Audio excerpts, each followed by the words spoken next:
Ehi Marmaglia, ben ritrovati sul canale, sono Ben in questa magnifica giornata di sole in pieno dicembre. Rieccoci con le migliori notizie della settimana su VR e gaming. Come di consueto, prima di partire con il video ringrazio i supporter della settimana, sono Salvatore, Loris e Walter, grazie mille per il supporto, un grande abbraccio. Ringrazio anche tutti quelli che guardano i miei video per intero, pubblicità compresa, mettono un like, commentano, condividono e grazie anche a tutti i nuovi iscritti. Continuate così che state andando alla grande e infine, grazie a tutti gli osservatori silenziosi che mi seguono in segreto. Un abbraccio anche a voi, non perdiamo altro tempo e partiamo con le notizie.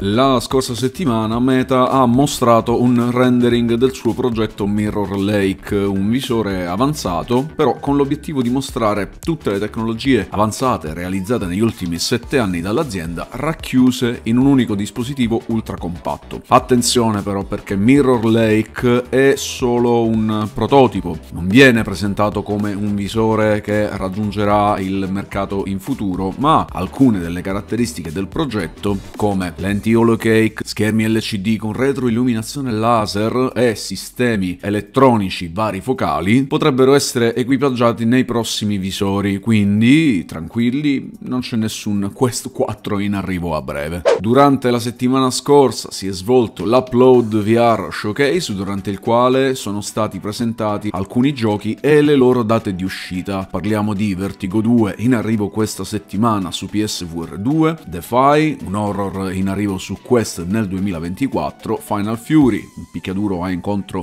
1 contro 1, The Pirate Queen e Forgotten Legend in arrivo su Quest e PCVR, Zero Caliber 2 su Quest e PCVR nel 2024, Wallace & Gromit in the Grand Gateway, sul quale vi porterò anche un contenuto a breve, Project Demigod, un simulatore di supereroi in arrivo su Steam e Quest nel 2024, la data di uscita di Bootstrap Island che è il 22 febbraio 2024, Astro Hunter in arrivo sulle principali piattaforme VR del 2024 e si è parlato anche di Bulletstorm VR in arrivo a gennaio, Soul Covenant, una specie di Nier Automata in VR che arriverà su PSVR 2, Quest e Steam VR. Poi Convergence sarebbe da Monkey with a Bomb, sviluppatore di Paradox of Hope, non so se lo ricordate, il metro della VR che purtroppo per motivi di copyright è stato rimosso da Steam, ma è ancora giocabile da chi lo ha già acquistato. La modalità cooperativa di Green Hell VR, ma solo su Quest, PSVR 2 e Vive XR Elite, Vampire the Masquerade Justice che arriverà su Steam VR nei primi del 2024, la versione migliorata per Quest 3 di The Walking Dead Saints and Sinners in arrivo il 16 gennaio, poi Silent North, Grimm e la versione 1.0 di Ghost of Tabor, questi tre attualmente in sviluppo da Combat Waffle Studio, che forse dovrebbe pensare un attimo a farne solo uno ma fatto bene, piuttosto che buttarsi a capofitto su diversi progetti pressoché tutti uguali, visto che si parla sempre di genere survival games ma pieni di problemi. Infine Madison VR in arrivo il 20 febbraio 2024 su Steam VR e PSVR 2 e poi una serie di titoli minori dei quali però vi parlerò più avanti a ridosso della loro uscita. E a proposito della modalità cooperativa per Green Hell VR, non vi nascondo che sono rimasto molto deluso dal fatto che gli sviluppatori hanno escluso i giocatori su PC, visto che la versione di Green Hell VR su PC non riceverà la modalità cooperativa. La prima, fra l'altro, a essere uscita è l'unica a offrire l'esperienza originale della versione flat,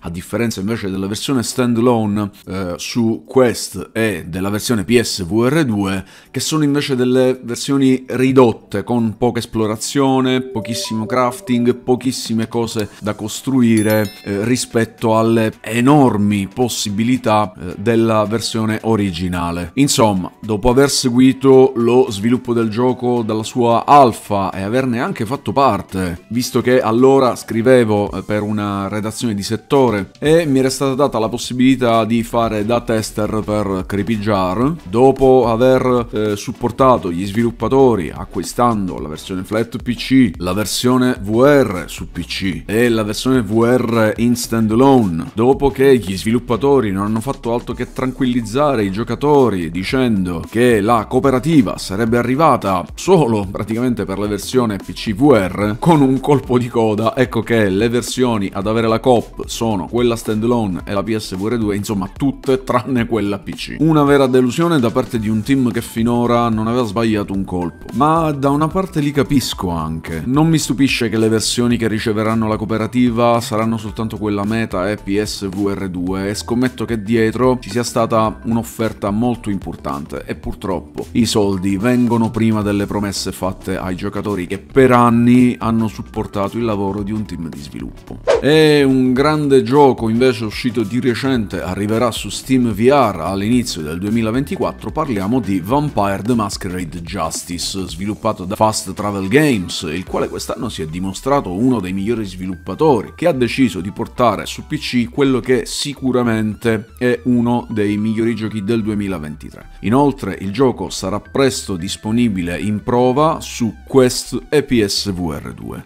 Se ne parla da un po' di tempo e finalmente c'è una data per la versione migliorata per Quest 3 di The Walking Dead Saints and Sinners, che arriverà il mese prossimo, esattamente il 16 gennaio. Ho cercato ovunque ma non sono riuscito a trovare delle fonti che lo dicano chiaro e tondo, quindi non so dirvi se si tratta di un upgrade per chi possiede già il gioco oppure sarà da acquistare a parte. Le fonti parlano di aggiornamento, quindi credo e spero che non dovremo comprarlo nuovamente. Les Mills XR Dance offre oltre 25 coreografie per farvi scatenare a tempo di musica, e gli sviluppatori stanno collaborando con EDM Monster Cat per aggiungere altri brani alla colonna sonora di questa app fitness musicale. Come suggerisce il nome, XR Dance può essere giocato anche in realtà mista e sarà disponibile dal 14 dicembre al prezzo di 20 euro circa. Dunque Quest 3 e PCVR sono queste due le piattaforme sulle quali uscirà Zero Caliber 2 nel 2024. Sarà il sequel diretto del capitolo del 2018, il quale ha ricevuto aggiornamenti fino a quest'anno, aggiungendo nuove mappe, un miglioramento grafico, il PvP crossplay tra utenti Quest e Steam, e Zero Caliber è tuttora uno dei migliori sparatutto militari, e il secondo capitolo dovrebbe portare un bel po' di novità, come per esempio un notevole miglioramento grafico e delle nuove meccaniche. Vediamo questo, basato su una storia vera, una leggenda dimenticata della quale non si parla mai, la vita di una donna del XIX secolo che divenne la leader di un gruppo di pirati. Anche lei quindi aveva la sua marmaglia. Questa è la storia che vivremo in The Pirate Queen A Forgotten Legend, doppiato niente poco di meno che da Lucy Liu nei panni della protagonista.